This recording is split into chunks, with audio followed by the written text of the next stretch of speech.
Do borrowed power systems work? Hi, my name is Dravot. Thank you for tuning in. If you're here, make sure that you like, you comment, you subscribe. Well, let's get into the video real quick. I did try to do a borrowed power video in the past, and I guess it was a little too rambly. I don't understand the criticism. That's all of my videos. They're all very rambly, but we're going to try to kind of pin this down this time and maybe do a better job with this. The first thing we're going to go over is what a borrowed power system is.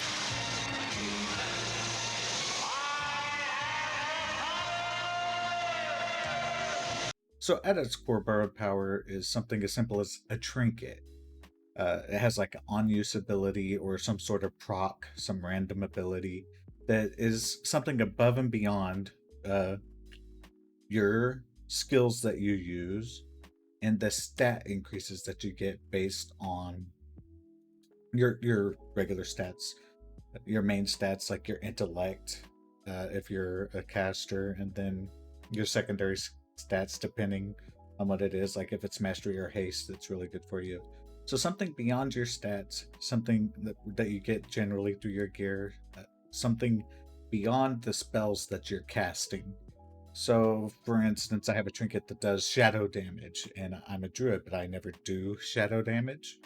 Uh, that's an extra perk that I get. I can't cast shadow spells, but I'm casting my arcane and nature spells, and then all of a sudden I can still hit the enemy for shadow damage based on the proc from my trinket. Whenever I get an item that's better for me, like maybe it procs for higher damage for something else, or the pure stats that I get from that another trinket are better than this one, I trade that in and I use that instead. But again, I lose that borrowed shadow damage power, which is something I would never usually have at all with my class, with my spec. So in its simplest form, that's kind of where borrowed power is, right? Is like something as simple as a trinket. There are other, like, let's just imagine there's a two-handed axe that every once in a while will proc you to do a whirlwind attack. So it doesn't have to be a trinket. It could be just an on-use ability for a piece of gear. There are rare items out there that do that, or a piece of gear that procs. Another example of borrowed power, there are item set bonuses. It doesn't necessarily have to be a tier set, but mainly we're just going to call it tier sets here from on out. But there are other things like ring bonuses and other bonuses just based on item sets. For simplicity's sake, we'll just call them the tier set bonuses. This is a borrowed power system. You're using it for that raid tier. Once that raid tier is over and you start replacing gear with the gear from the new tier, you're going to replace that old tier set with the new tier set.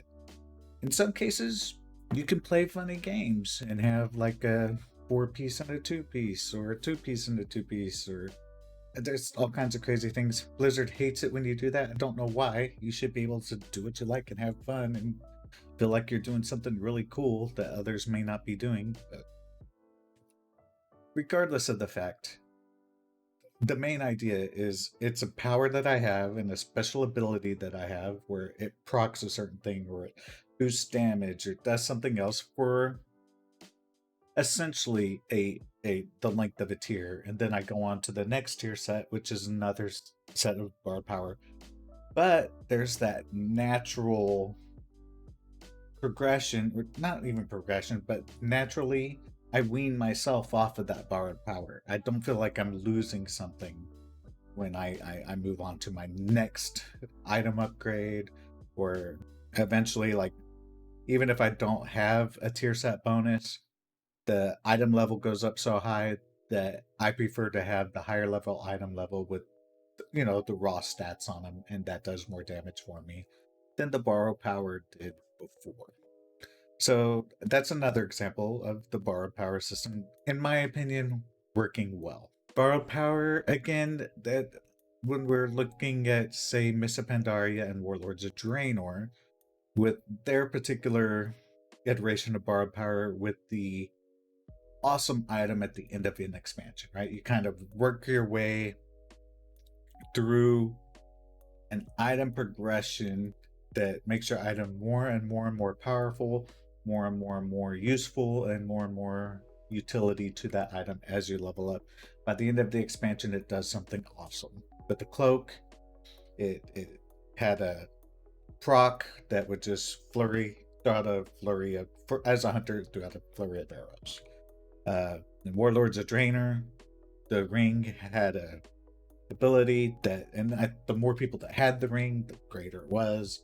Make sure the right person pushes the button, knows when they're going to push it. But essentially, the ring did something great and did something awesome. To me, it seemed like those items, although it took longer, were also outpaced by a higher item level. Something else is better, and you just kind of naturally weaned yourself off of that borrowed power and didn't really miss it. I do have to say, the cloak, it was kind of sad when I finally didn't use the cloak anymore. But again, that was just more of a nostalgia thing, and it wasn't like I felt like I was a lot weaker because I was taking my cloak off and replacing it with something else. This is where things start to change. This is where things start to become a problem, because now we're going to talk about Legion and Legion's borrowed power. In Legion, we have the artifact weapon. These great weapons from way in the past. They have a talent tree system with some really good skills that you get. Right when you get the weapon, you get a whole new ability that you can use. Just a lot of interesting pieces in the artifact weapon system. On top of that, we still had tier sets in Legion. And on top of that, we still had a legendary system in Legion. And Legion was a great expansion. Legion was a lot of fun. All of these systems worked well together. The problem is, Legion had to end.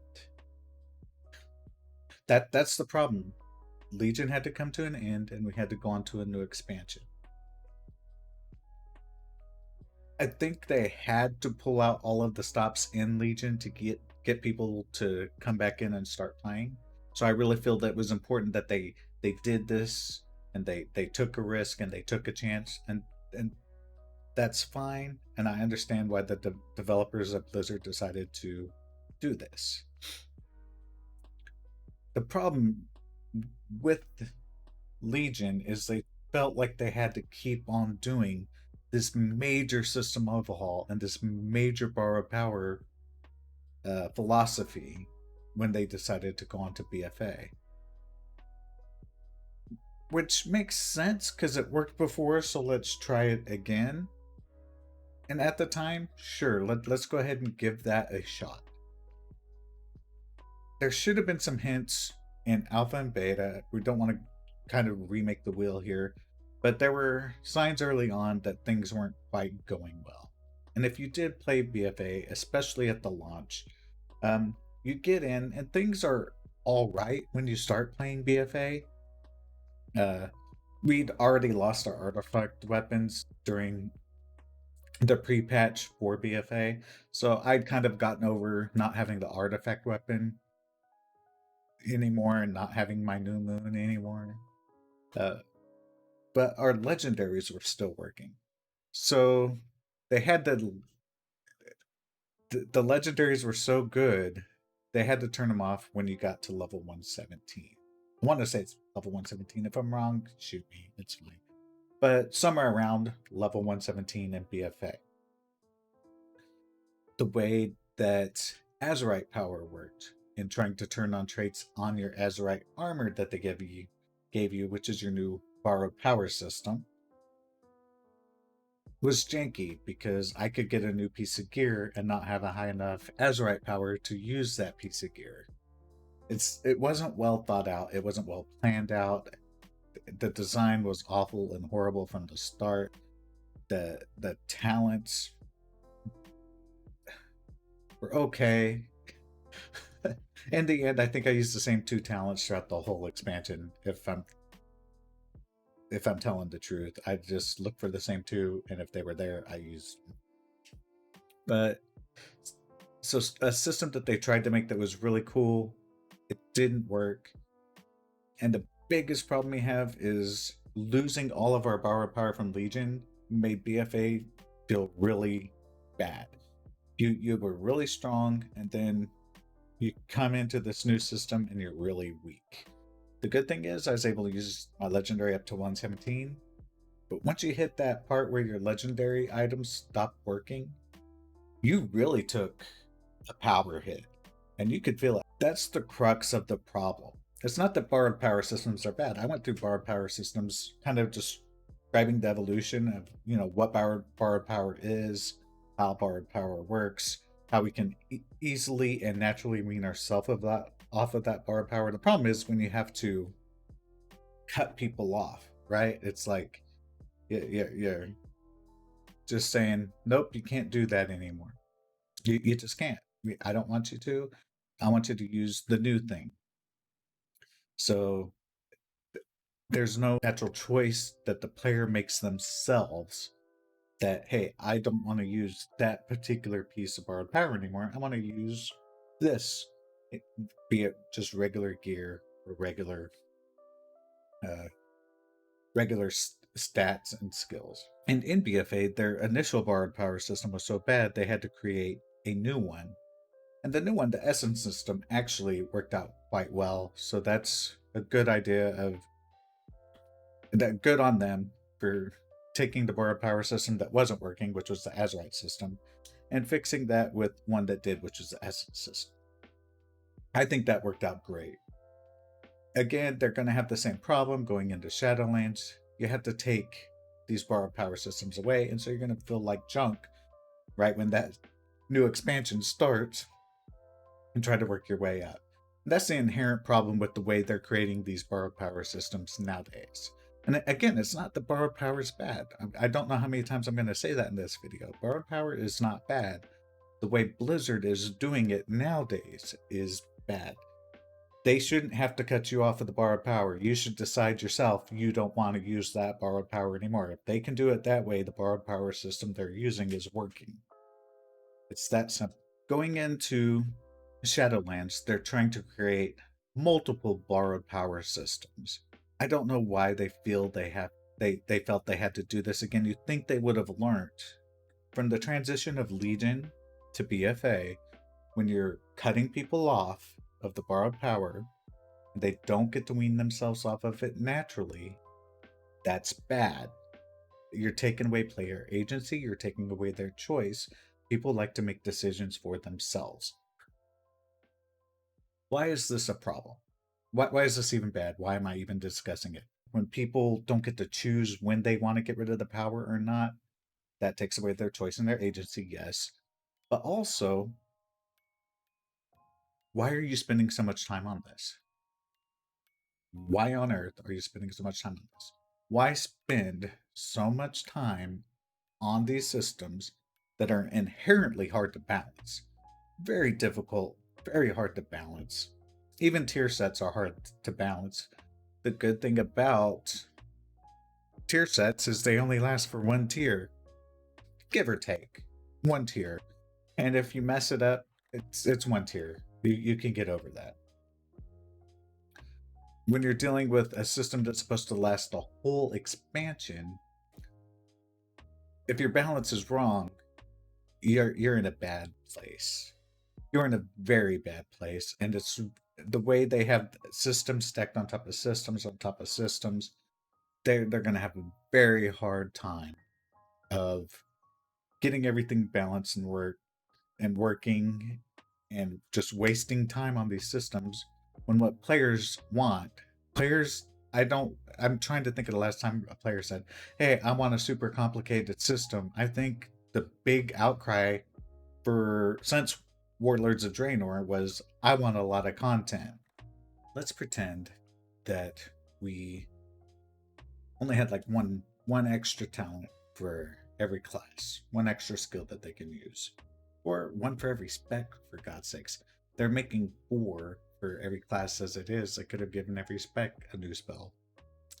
And let's also pretend that Covenant powers, your Covenant only gave you uh, cosmetic rewards. Like if I'm a druid and my wrath spells will look more like arcane spells or something like that, right?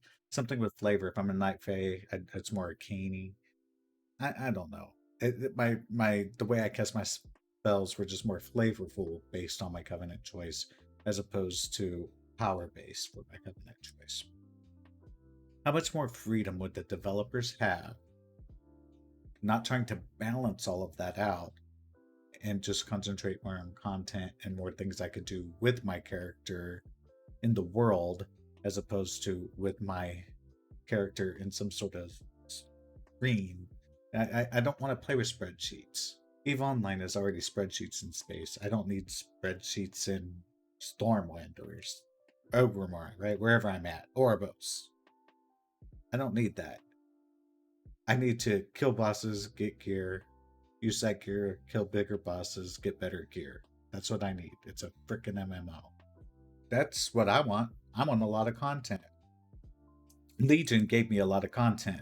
There were some patches that weren't also great, but for the most part, Legion had a lot of content. BFA, when it came to 8.2, 8.2 had a lot of content. Other than that, I'm going to say no. I'm afraid Shadowlands is going down that same road. They're going to spend so much time fixing these systems they put in that nobody has asked for, and they're not going to have time to create the content that we actually want to play, that we want to do. Case in point, look at the Maw right now. The Maw's a broken, janky system. Taking time trying to create a new leveling system for alts, that is well worthwhile. Let me explain why something like revamping a leveling system is worthwhile and all these other systems aren't. When you're revamping the leveling system, a person can decide if they want to level the regular way or a different way. And they're not told you have to do it this way or that way. They get to choose. So a person can choose a different way of leveling, and that adds flavor, that adds spice, it adds replayability. Again, that's a player agency. There's never anything wrong with that, because if I'm leveling up the first time, what is my goal? To hit max level. Leveling up the second time, what's my goal? To hit max level. Once I'm max level, what is my goal? Progress further into in-game. If I'm leveling my second character, what's my goal? Progress further into in-game. So with the new leveling system, with my alt, if I can kind of kill two birds with one stone, hey, nothing wrong with that. A little perk I get with doing this. If I decide to do it the old way, I'm not losing anything. I'm choosing it to do it that way because I might need to experiment with these covenants more. I don't want to make my covenant choice yet. In the end, it's not going to hurt me much. But I have a choice. I get to choose which way I want to do that. And it's fresh, and it's new, and it's interesting. And it doesn't hurt anybody.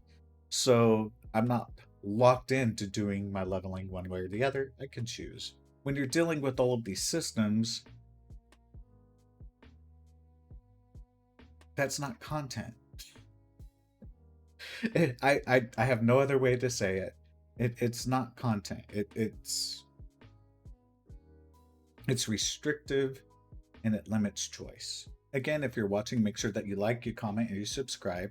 You can also check the links down below for my Twitter and my Twitch for more content. I hope you come away from this understanding more of what borrowed power systems are, how they've evolved over the years, and why it's become a problem. Again, that's just my opinion. If you agree or disagree, just let me know in the comments down below. And that's going to do it for this video. Make sure you guys turn on more